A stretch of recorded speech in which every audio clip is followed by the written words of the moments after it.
দেখবো স্কাই টিচারের কি হয়। চলো দেখি, ওই যে কিচেন আছে স্কাই টিচার দেখতে পারে তো। চলো আমরা আগে যাই দেখি। স্কাই টিচার বলছিল দেখি।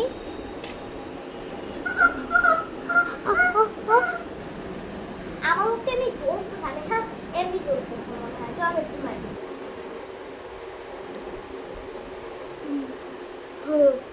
হ্যাঁ হ্যাঁ